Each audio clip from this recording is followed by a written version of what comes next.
Ribeirão, a terra da cana-de-açúcar, tinha 5 usinas moendo. Uma delas era a usina Ribeirão. Em 1887 foi fundada a usina Pinto, que posteriormente mudou de nome para a usina Ribeirão, tendo como seu principal acionista João Cardoso Aires Filho.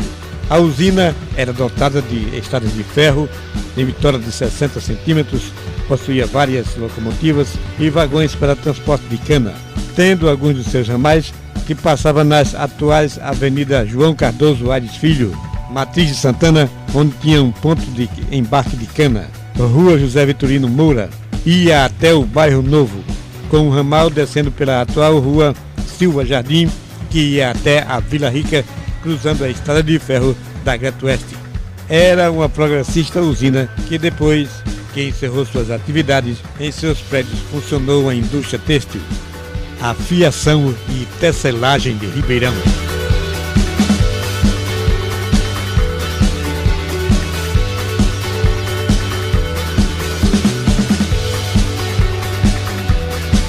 Usina Bamburral, fundada em 1889 pelo coronel José Pereira de Araújo e seu genro Paulo Martins de Queiroz Monteiro.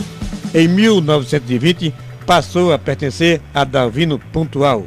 Era uma usina com máquinas de primeira linha de fabricação francesa.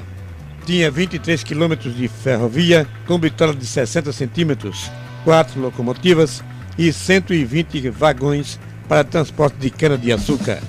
Em 1940, foi adquirida por Dr. José Lopes de Siqueira Santos, que depois de 2 ou 3 moagens, encerrou em definitivo a moagem da usina, desativando a mesma, passando suas locomotivas para a usina Caxangá, a sua nova usina, e integrando as ferrovias das 2 usinas.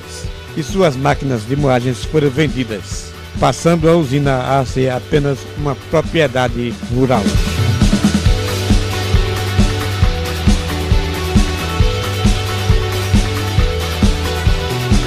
Usina Vicente Campelo. José Ernesto Pereira Lima, o Zezinho do Brejo, dono do engenho Brejo, São Pedro, Cocula, Vicente Campelo, Jerusalém e Dromedário, com suas terras cobertas de canas-de-açúcar, resolveu montar uma usina para ele, no engenho Vicente Campelo. Era um meio aparelho e desprovido de estrada de ferro. Um grande desafio para a época. A usina teve um breve período de atividade. Safrejou em 1914 e 1915, com uma produção de 15.348 sacos de açúcar. Na safra 1915-1916, produziu 14.187 sacos de açúcar. Na safra 1916-1917, produziu 21.348 sacos de açúcar. Na safra 1917-1918, produziu 24.130 sacos de açúcar.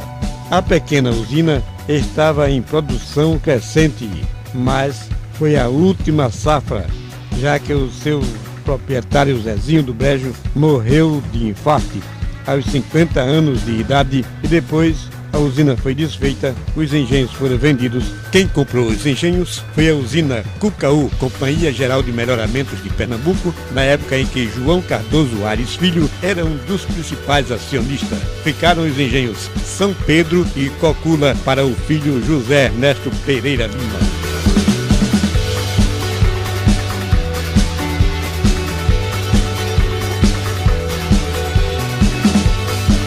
Usina Aripibu, fundada por Leocádio Alves Pontual em 1862 e pertencia ao município de Amaragi, mas pelo Decreto-Lei Estadual número 1931, de 31 de março de 1938, por força do Decreto Estadual número 235, Ribeirão adquiriu a propriedade de Aripibu, que passou a integrar a comarca de Ribeirão. A usina ficou com os descendentes de Leocádio Alves Pontual até ser comprada pelos irmãos Mário e Armando de Queiroz Monteiro. Entre 1964 e 1965, a usina teve as suas atividades paralisadas. já que grande parte dos engenhos daquela usina foi dividido para a reforma agrária pelo INCRA, ficando apenas a vila de Aripibu. A usina também era dotada de dezenas de quilômetros de estrada de ferro, várias locomotivas e vagões para o transporte de suba-cana de açúcar dos engenhos para a usina.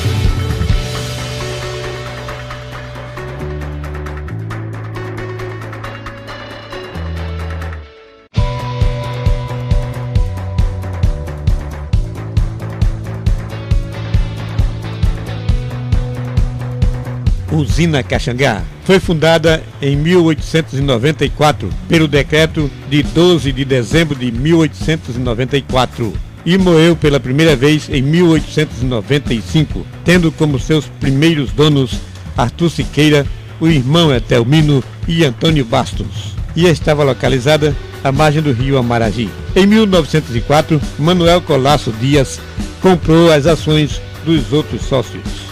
Mesmo depois da morte de Manuel Colasso, em 1916, a usina Caxangá ficou com a família, até que em 1940 foi adquirida por Dr. José Lopes de Siqueira Santos. A usina possuía 70 quilômetros de ferrovia, com bitola de 60 centímetros, 10 locomotivas e mais de 150 vagões para transportes de cana-de-açúcar.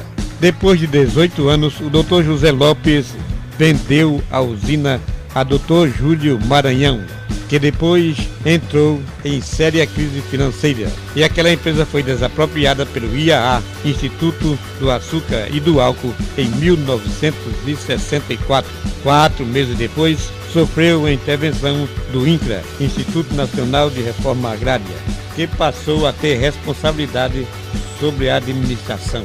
Recebeu o nome de UNAICA, Unidade Agroindustrial de Caxangá, e era considerada uma das usinas mais modernas do Brasil. Depois de muitos anos em atividade, a usina foi desativada e suas máquinas vendidas para uma destilaria no Mato Grosso do Sul.